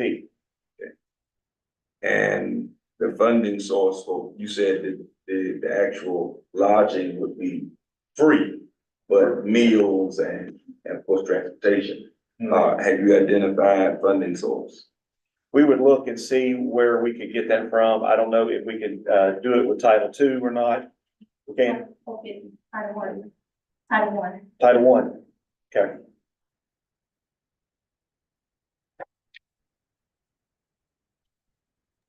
Mr. Chair. Yes, ma'am. Dr. Shotwell, I support this wholeheartedly. Last year we made some recommendations to our district leaders, to maybe go, do it in Raleigh where they could get free, instruction from DPI staff. But I think we utilize, the Center for Education facilities that have been provided for us, in 2 places in the state. I surely support you in that endeavor. Thank you. Yes, ma'am. Thank you. And we would include our DPI folks that have been working with us with the district. Anytime we can get something, it's no cost to the district or minimal cost. I'm in agreement with that. I support that as well. All about stretching that dollar. Thank you. I also think it's a good idea. We work out the logistics and that's me. Okay. All right. We'll work on that. We'll bring it back to the next meeting. Next is meeting date, and this we have to ask. This is the meeting date before March, before May the 16th, in which we're gonna be talking about, the budget and, If I can just make a recommendation, I think I might cause some confusion here. I'd recommend tabling this until after, your second flip session.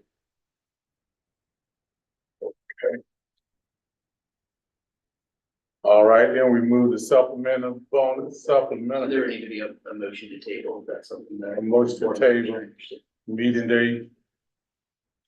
I make a motion to table. Go ahead on, Mr. Harrison. Okay, motion, do I have a second? Second. Been motion by Ms. Harrison and second to Ms. Hill to table the meeting date till we come out of closed session. Are there any questions? All in favor? Aye. Aye. Aye. Aye. Motion passes. Next, we have supplementary bonuses. Ms. Kim Falk, Ms. Kim Robinson. No, that was Tiffany Hill. That was Okay. Tiffany Hill. Ms. Hill? Yes, yes. All right, I wanted to bring up about the supplemental funds that were discussed last month. Ms. Campbell had brought to the board that teachers were going to receive a bonus of $3,500, and I believe they've already received it. And after doing a little bit of research, this grant has been coming to us, I think, since 2021. I've had inquiries and calls and people that were very upset that they did not receive the bonus. At that time, I did not know that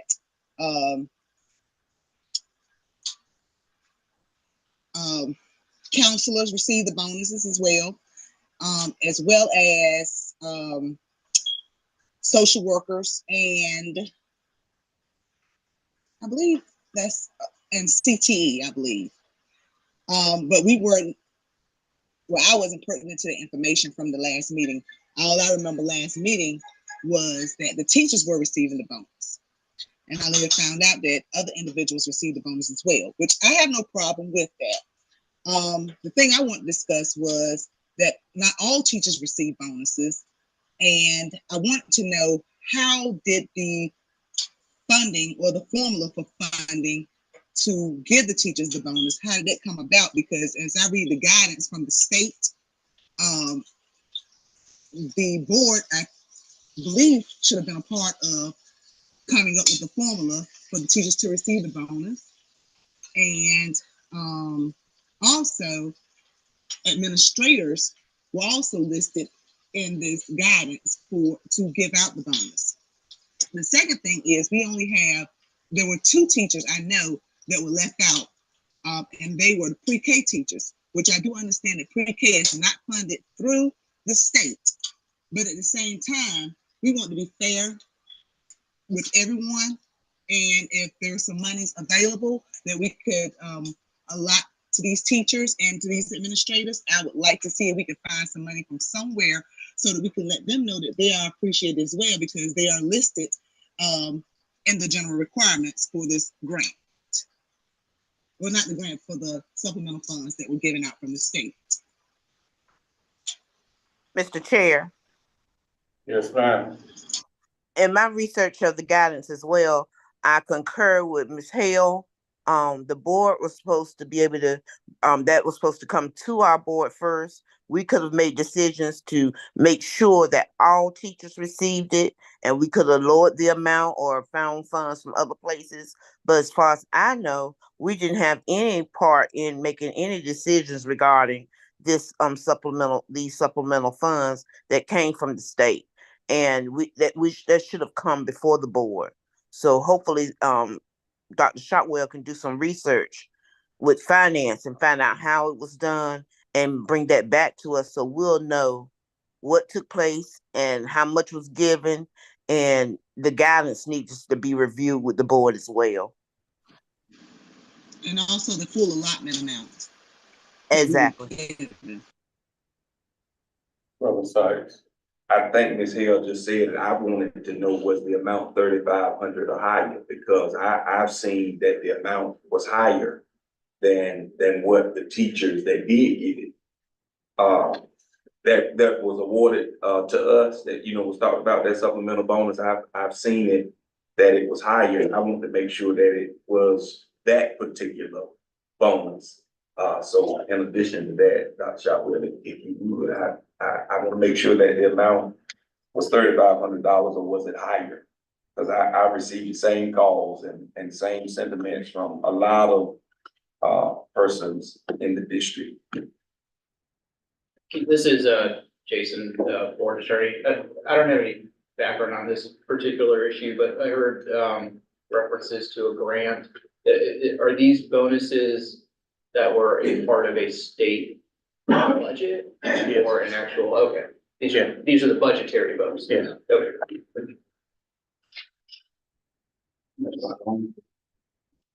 I think y'all have a problem hearing me back there, but this is something that the General Assembly put into place.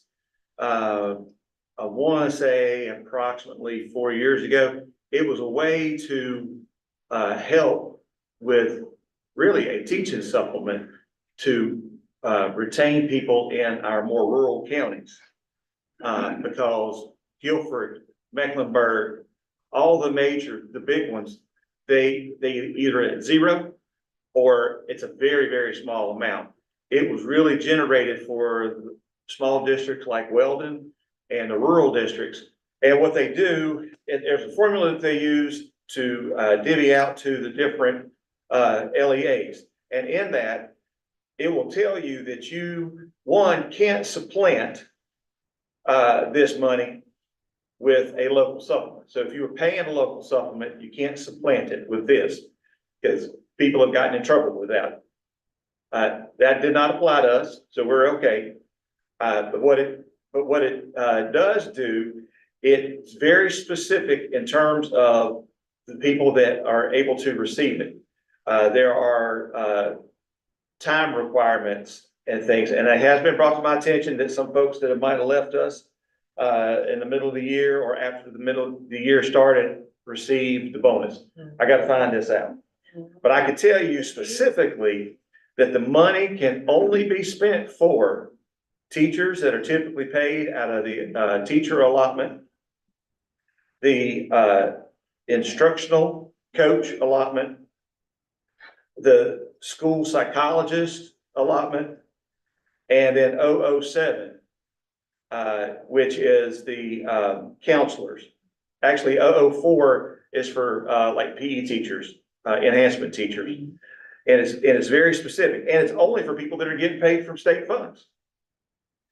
So what happens is that when the school district does this, and they're doing it for all teachers, our teachers don't look at their check and say, oh, well, I'm a federal employee, or I got my stuff from local funds. Because, you know, they were picking on me earlier about the different colors, but we used to get different color checks. They were yellow, green, or blue. And it was based on the fund source that you're getting paid from. People don't see that. And so what districts have tried to do, that if we're paying teachers and there's teachers that are being paid out of federal funds, then you have to find money in that federal funds to treat that teacher the same as you're treating another classroom teacher. Again, I'm talking about classroom teachers. The difference comes up here. Our pre-K teachers are awesome. But this does not cover pre-K, because pre-K is an option for school districts to take on. And so I love the feedback that y'all are giving me about being able to find out what can you do about this. Our principals did not receive it. The only way that a principal or assistant principal could receive a bonus from this is that if a teacher in their building is making more money, or if they're not up to the average of where they're supposed to be with their experience, then you can supplement that difference with this PRC code. Otherwise, it is not allowed to go to administration. And it does not go to anybody at the district office. So, because what they're trying to do is they're trying to put money, the General Assembly won't put money in the pockets of teachers so that they will be enticed to come to more rural areas of North Carolina. So let's say that in the future, we're going to give a $2,000 local bonus and we're still getting this money. It would be $2,000 plus whatever comes in PRC 71. And it fluctuates because in 2021, let's see, or 2020, 21, 22, Weldon received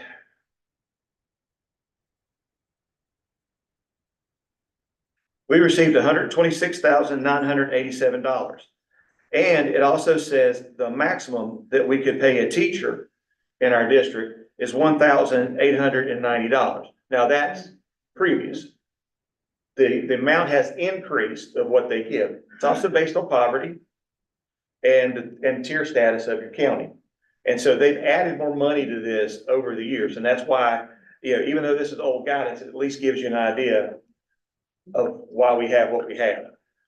What I will do, and I know that I've talked to some of you all individually already, I will look and see what we can do about the other folks that y'all are concerned with and bring back a proposal, because it will have to be something that you all will have to approve. And see, I want to give this another example.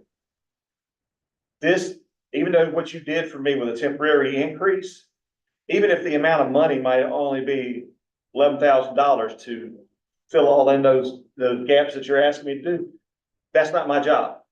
I can't do that with that authority that you gave me. I'm going to come back to you because it's a bonus. You all are going to have to allocate money from someplace else in order to do that. And so I just wanted to give another example that what you've given to me today is very precious, and it's not something that's going to be abused like that.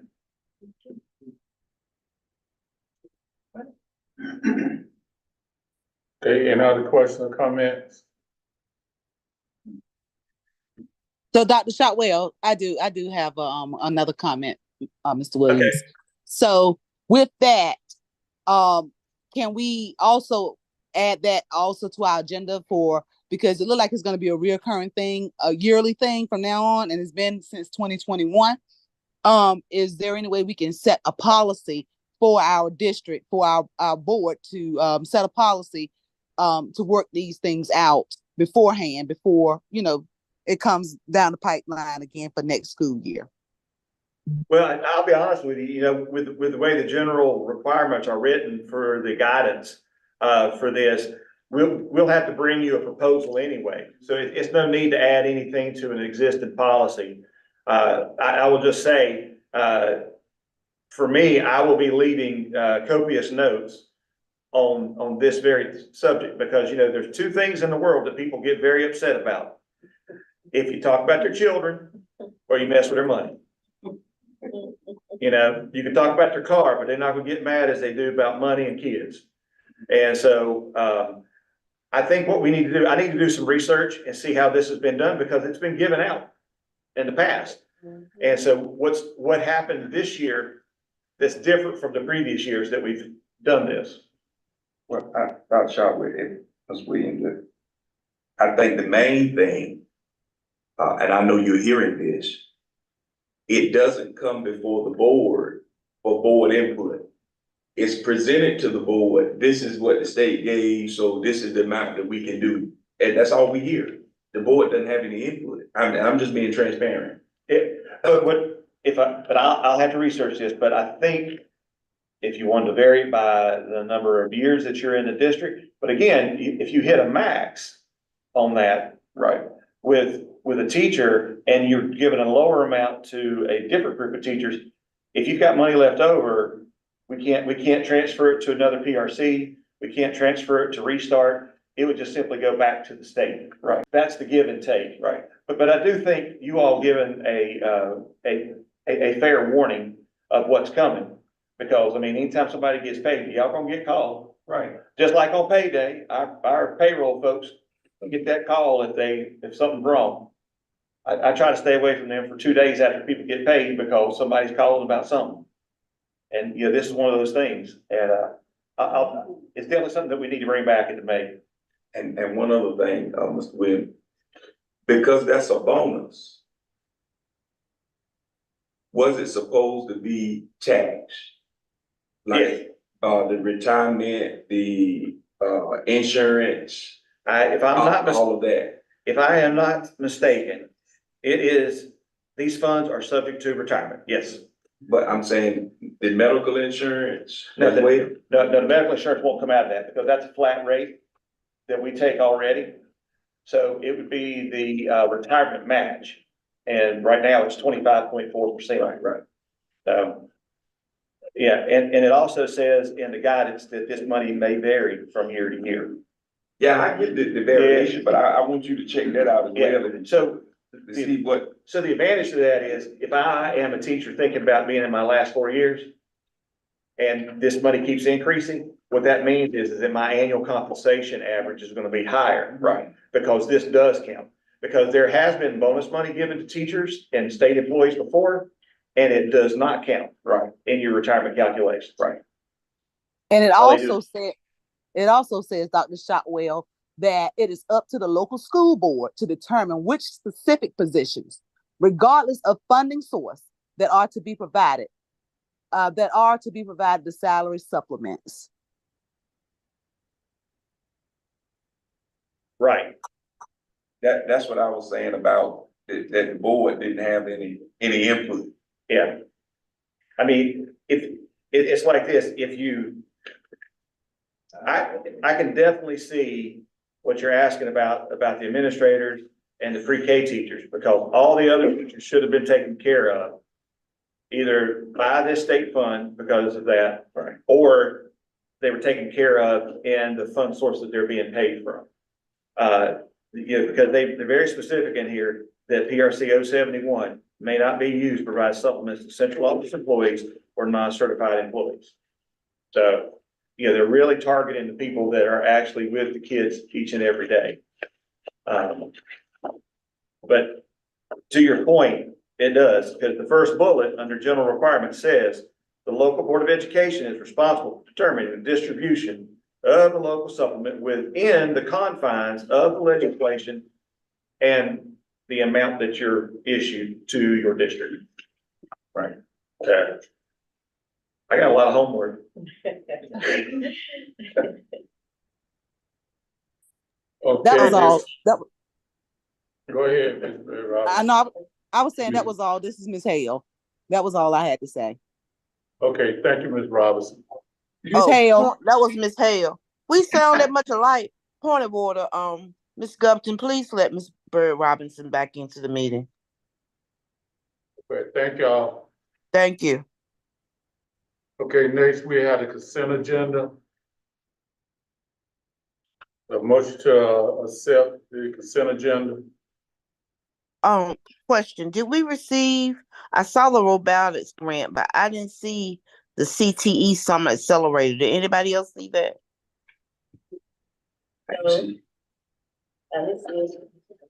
Did you see it, Miss Harrison?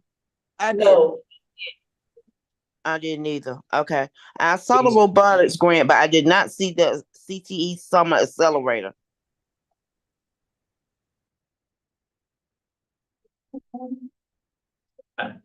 I'm at a loss. I don't have an answer for you on that. We might need to move those two items to when we have our meeting, whenever. Here we go. Our CTE director's coming up to the podium. Okay. Good evening, everyone. So it's actually not a CTE summer grant. It's actually PRC 188, which is one of those ESSA grants that we received like last year that's due. You have to spend the money by September 2024. But what we're asking you to approve is one of the activities for the Summer Career Accelerator Grant. So you should have had this. This was actually turned in. It's on Assembly. So it's a contract, we're working with Gregory B. Davis Foundation, Weldon, Roanoke Rapids, and Northampton County. And it's gonna be a summer STEM camp from June 20th through the 24th. 5-day camp for the kids. They're gonna take part in like cosmetology, information technology, industrial systems, criminal justice. So all the little CTE activities that the community college offers, they're gonna give them that hands-on experience. And then on July 10th, they're gonna go to Bright and Durham Tech and do more hands-on STEM activities. And then on July 17th, it'll be East Carolina University and Thermo Fisher plant. So I'm just asking for the approval. It's gonna be, they're gonna pay the students $50 per day. And then the chaperones are also included in that amount. So we pay Gregory B. Davis Foundation and then they'll issue out like payments and stuff like that. You said PRC what? 188. 188, and how much are we supposed to be paying the Gregory B. Davis Foundation? It If we is approve a it. total of $14,418.13.50. So that includes the experiences, the transportation, the food. They give the kids like a little swag, which is like the t-shirt, book bag, any supplies that they would need. Advertising, administrative costs, all of that stuff is included as well as the stipends for the kids. Say $14,418.50. $14,418.50. Thank you. And So- and I was gonna say too, for the ladies that are online, I just emailed you the link to Assembly if you want to pull it up. And I'm board sorry. members, I would recommend, there are some other, key terms that I would recommend including in the MOU around insurance requirements, especially since there'll be transportation for students. And background checks, just with folks working with kids. So, if this is something you want to consider approving, I would recommend approving it subject to further, attorney and superintendent review and revision just of the terms and conditions. So not with any change to the cost or to the scope. Then I can work with staff just to send some boilerplate language. Ms. Reed, I got no question, David. Oh, go ahead. Oh, Ms. Davis, you said that this was turned in. Yes. Well, I got lost in the show. I'm just saying, cause I didn't see it. I didn't know if it was a technology glitch or what. Yeah, I think it was printed, but it's uploaded in Finland. I didn't see it uploaded. I'm saying, that's why I was asking. I didn't know if I missed it or if it was, but I didn't see it. And I'm not saying that it's not there. I'm saying I didn't see it when I looked. That's why I was asking. And it's actually there because I looked at it before I left work this morning, so. Okay. Yeah. Reverend Sykes, I'm not sure if it's visible if you have to sign in. Because if you just look at it without signing in, I'm not sure if you can see the attachment or not, but I signed it, it is there. So, and I'll tell you what, I'll just send that link to the whole board that I had.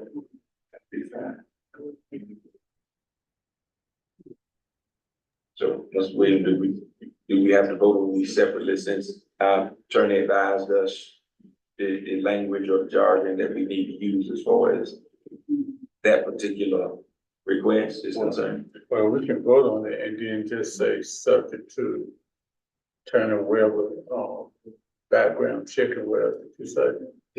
Just because there's two items, right? So there's the CTE, summer program with, I can't remember the particular provider's name.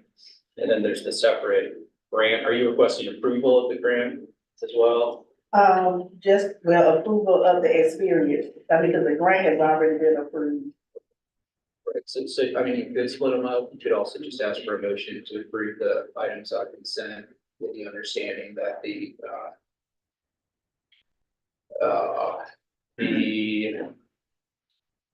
summer career accelerator contract be approved with further attorney, superintendent, review and revision to the terms and conditions.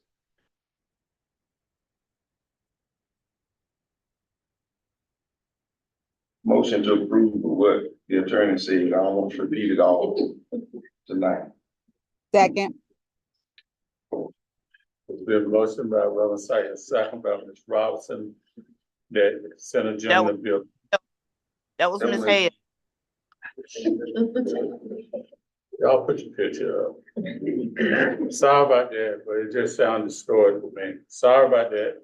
Ms. Hill and Ms. Robinson, I apologize. No problem.